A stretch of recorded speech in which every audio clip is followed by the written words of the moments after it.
Етікші ертегісі. Ерте заманда бір кедей етікші болыпты. Бала шағасы көп екен. Үй ішін асырау үшін ол ел аралап, қобдиын құшақтап жүріп, етік тігіпті.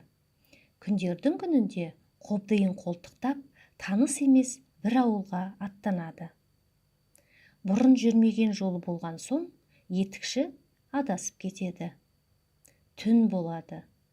Ақырында етікші далада жалғыз тұрған иесіз үйге кездеседі. Иесіз қыстаудың ішіне кірген етікші пештің үстіне шығып, қобдиын басына төсеп жата кетеді. Бір уақытта салдыр-гүлдір еткен бір нәрсенің даусы шығады. Етікші есікке қараса, маңдайында жарқыраған жалғыз көзі бар бір еңгезердей дәу кіріп келе жатыр екен. «Пеш үстінде жатқан қандай адам?» деп сұрайды дәу. Етікші, «Бұл етікші» деп жауап береді. «Бізге керек шебер етікшімісің?» дейді. Сонан соң дәу бұйырып, «Кәне, бері кел, шебер, мына үйге кір. Егер ертеңге дейін бір керемет етік тіксең, жаның аман қалады. Ал егер орындамасаң, басыңды аламын», дейді етікшіні ішке кіргізеді.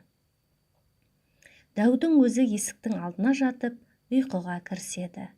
Етікші ішінен, «Енді өмірім жойылды, өліп кетсем, бала шағамды кім асырар екен?» деп үрейленеді. Амалы таусылған етікші таң атқанша отырып, ғажайып етік тігеді. Етіктің сыртқы көрінісінің басқа етіктерден айырмашылығы ұшы тіп-тік сүйір, жоғары көтеріліп тұрады. Ал оның бір керемет қасиеті, аяғына киген адам аспанға қалықтап ұшып, баратын жеріне лезде жетіп барады. Бірақ ол дәудің оны оңай үйіне жібере қоймасын біліп, бәрібір дәу қолынан өлемін, одан гөрі бұл дәуді өзім өлтірейін деп, өткір пышағын алады. Дәу ұйқыға кетті-ау деген кезде етікші етігін киіп сыртқа шығады. Қалықтап ұшқан күйі қолындағы пышағымен дәудің жалғыз көзін түйреп алады. Дәу бақырып, «Ер болсаң екі соқ» дейді. Етікші, «Бірде жетер» деп дәудің үстінен ұшып өтеді. Ал дәу жарақаттан табанда өлген екен дейді.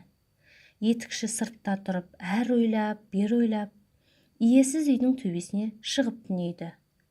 Таң атқан соң дәудің үйін аралап, қарап шығады.